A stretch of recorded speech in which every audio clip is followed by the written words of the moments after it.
Hey guys, welcome! It's going to be a wonderful day for Algebra 2. We're dealing with Trig in the coordinate plane, chapter 10.3, page 445. And what we're going to do today is we're going to be learning about how to deal with trig when we're inside of a coordinate plane, or what we're going to be fully going towards is the unit circle. So if you notice, this right here is a angle that starts here, right? And it goes up 90 degrees, 180, and then 30 degrees more for a total of 210 degrees right there. 210 degrees is our angle. But if you were to go the other direction, you see there's 360 degrees in the whole circle. So if you're going to go the other direction to get to that 210, you would actually just subtract it from 360, and when you subtract it from 360, that's a negative 150 degree angle. So you could call a 210 angle the same as a negative 150 degree angle. Or, you know what you could do is you could even go around another time. So watch.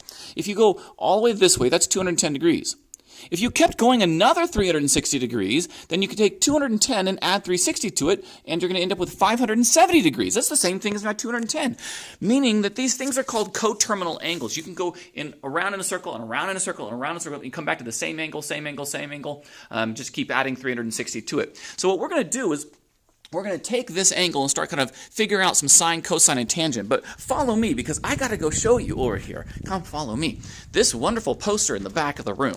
If you look back here, this poster right here, there we go. Okay, this poster right here, Sohcahtoa, right? It shows if I have a coordinate plane and my theta is right here with my angle. Then what I've got is an x comma y, meaning I went over x, I went up y. And so this r is my hypotenuse. I'll call it r because ultimately we're going to be dealing with a radius of a unit circle. Like there will be a circle right here, and it's called a unit circle, and that'll be my radius. And so my x value and my y value get to my point up here. So if I wanted to find the sine and the cosine of this thing, then I would remember these over here. Sine is opposite over hypotenuse. So if I go back, the sine of this angle is the opposite side, my y, over my hypotenuse, my r. So that's why we have sine is opposite over hypotenuse, it's y over r. Cosine is the adjacent over the hypotenuse, which is going to be x over r. So the adjacent side here is my x, and my r value, my hypotenuse, is my r. So cosine is adjacent over hypotenuse. So we end up getting our 6 trigonometric ratios here that we can be working with. And this has been on the back wall all year. But what we're going to do now is going to go back over here. I got to show you how to use these. So follow me over here. If I were to get an angle that was at that went over 5, down negative 12, and I said, what is the sine, cosine, and tangent of that angle, that theta? So what we do is we take this. If I go over 5 and down 12, like it's a negative 12 because I'm going down, then this theta right here, if I want to find the sine of it, I would say it's the opposite over the hypotenuse. But I don't know my hypotenuse, so I have to use a variation of the Pythagorean Theorem, which is this value. It's in your book. It's right there. R equals the square root of x squared plus y squared. And when you plug the x and the y in, your x value and your y value in, you end up finding that r is 13. It's just a Pythagorean theorem. Okay? And when you do that, then we know that that's 13. So you can go ahead and do your sine value, which is opposite over hypotenuse, which could be negative 12 over 13. That's your sine. Okay? Or you could do your cosine value, which is going to be 5 over 13 because it's 5. That's your adjacent over your hypotenuse. So what you're noticing here, let's go back, put this up here, see if we can figure this out. Perfect. All right, that's looking good.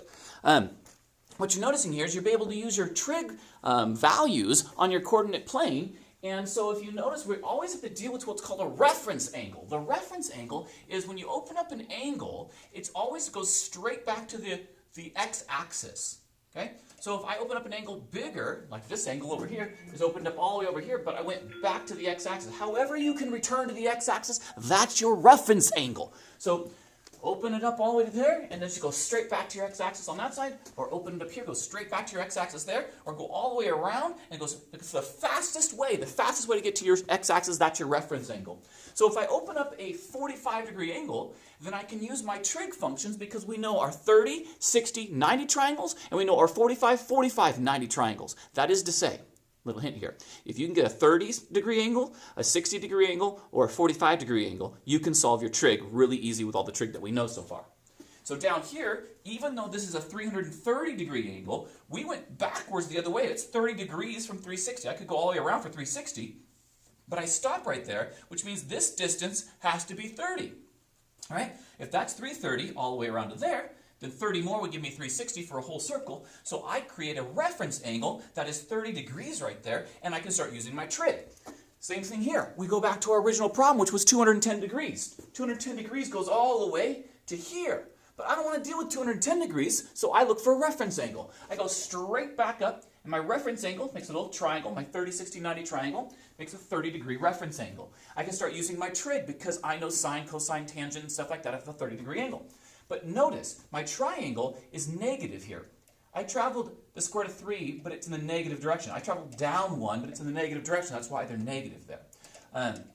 So how did I get this? Well, if this distance happens to be 2, okay, we know that in a 30, 60, 90 triangle that you take half of that and it gets you this. So half of a 2 is 1. It just happens to be negative because you're going down 1.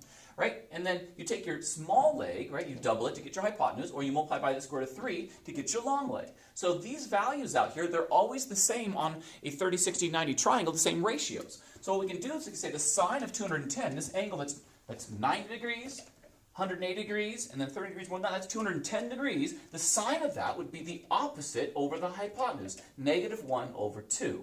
Negative 1 over 2.